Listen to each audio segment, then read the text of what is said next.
The Sandman hits Netflix later this year, and it has been a long journey for Neil Gaiman to get the comic book series to screens, mainly because he had so many worries about a bad version being made.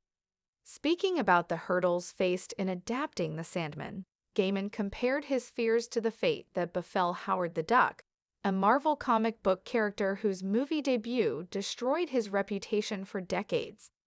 Although there seems to be no chance of the Sandman suffering that kind of fate, Gaiman revealed that he saw plenty of scripts that could have seen the series become his Howard.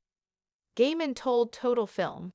Tom Sturridge heads up the all-star cast in The Sandman as Morpheus/Dream with Gwendoline Christie, Vivian Akampong, Boyd Holbrook, Charles Dance, Asin Chaudhry, Sanjeev Bhaskar, Kirby Howell-Baptiste, Mark Hamill, and Jenna Coleman. For many years, The Sandman has been one of those works that defied anyone to try and visually translate it to the big or small screen. Similar to how Lord of the Rings was viewed for almost 50 years, The Sandman is a sweeping story that takes in so many fantasy worlds and scapes that it not only had the weight of technology catching up with it, but also required a lot of attention to detail to bring out the story in a way Gaiman approved of.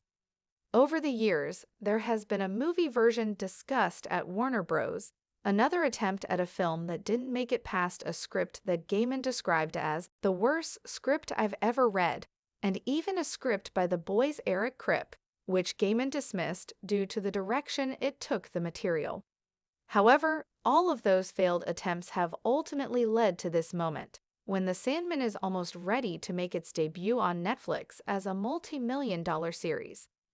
The Sandman may not have reached the spending heights of Stranger Things, but having reportedly spent $15 million per episode on the series, Netflix will be hoping for a big return on their investment. Whether the huge budget of the project, around $165 million across the series, will have an adverse impact on future seasons is something that will only be known once those first viewership volumes roll in after the series makes its debut on August 5.